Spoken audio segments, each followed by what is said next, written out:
नमस्कार। आज 3 जुलाई 2025 की कुछ अहम खबरों पर नजर डालते हैं। हमारे पास एक न्यूज़ ब्रीफ है, तो देखते हैं इसमें क्या खास है और थोड़ा गहराई से समझते हैं। तो सबसे पहले अंतर्राष्ट्रीय खबर, प्रधानमंत्री ब्रिक्स समिट के लिए अर्जेंटीना पहुंचे हैं। मतलब ब्राजील, रूस, भारत, चीन और दक्षिण अफ्रीका।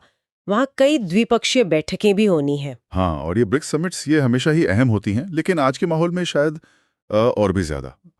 ये देखना दिलचस्प होगा कि भारत कैसे इन बड़े देशों के बीच अपनी जगह बनाता है। और ये जो द्विपक्षीय बैठकें हैं, इनका क्या महत्व है?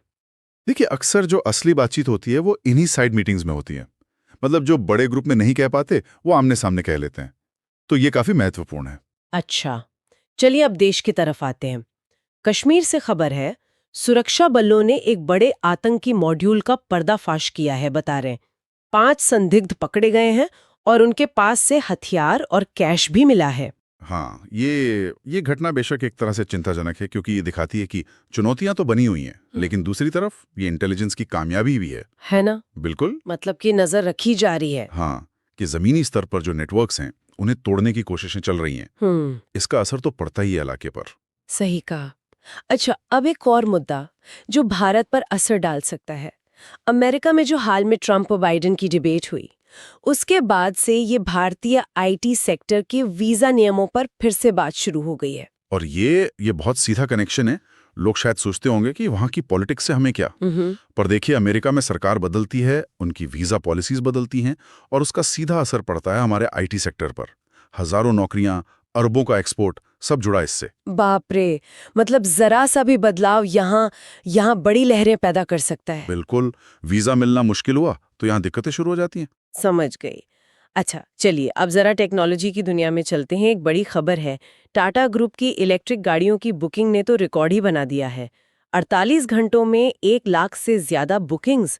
ये तो कमाल है। हाँ, ये आंकड़ा ये वाकई कमाल का है। ये साफ दिखाता है कि भारतीय कंज्यूमर अब तैयार है ईवीज के लिए। मतलब वो शिफ्ट अब हो रहा है तेजी से।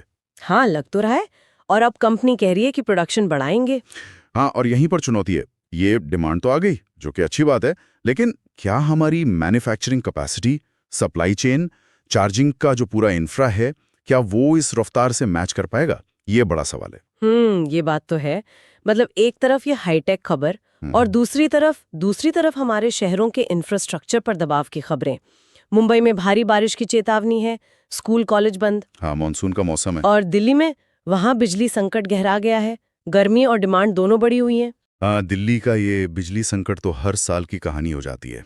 प्रशासन कोशिशें तो करता है, पर देखिए, ये दोनों खबरें, मुंबई की बारिश और दिल्ली की बिजली, शहर अलग, वजहें अलग, पर इशारा एक ही तरफ है। हमारे शहरों का जो बुनियादी ढांचा है वो बढ़ते दबाव के लिए कितना तैयार है, चाहे वो मौसम की वजह से हो जैसे मुंबई में, या फिर बढ़ती जरूरतें जैसे दिल्ली में बिजली की मांग। तो अगर हम इन सारी खबरों को एक साथ देखें तो क्या तस्वीर बनती है? एक तरफ भारत दुनिया में अपनी जगह बना रहा है जैसे ब्रिक्स में, दूसरी तरफ घर में सुरक्षा की चुनौतियां हैं, शहरों पर दबाव है। बिल्कुल। और टेक्नोलॉजी तेजी से आगे बढ़ रही है, जैसे टाटा ईवीज वाली खबर। हाँ। तो एक विरोधाभास सा दिखता है ना। एक तरफ हम इलेक्ट्रिक गाड़ियों जैसी नई तकनीक को अपनाने के लिए इतने उत्सुक हैं, पर क्या हमारा जो मौजूदा सिस्टम है, खासकर एनर्जी वाला जैसा दिल्ली में दिख रहा है, क्या वो इस बदलाव का वजन उठाने के लिए तैयार है? ये बहुत जरूरी सवाल है। हाँ, मतलब विकास की रफ्तार और बुनियाद की मजबूती, क्या इनमें तालमेल है, ये सोचना होगा। बिल्कुल। तो आज के लिए बस इतना ही। इन खबरों पर सोचने के लिए काफी कुछ है। सही कहा।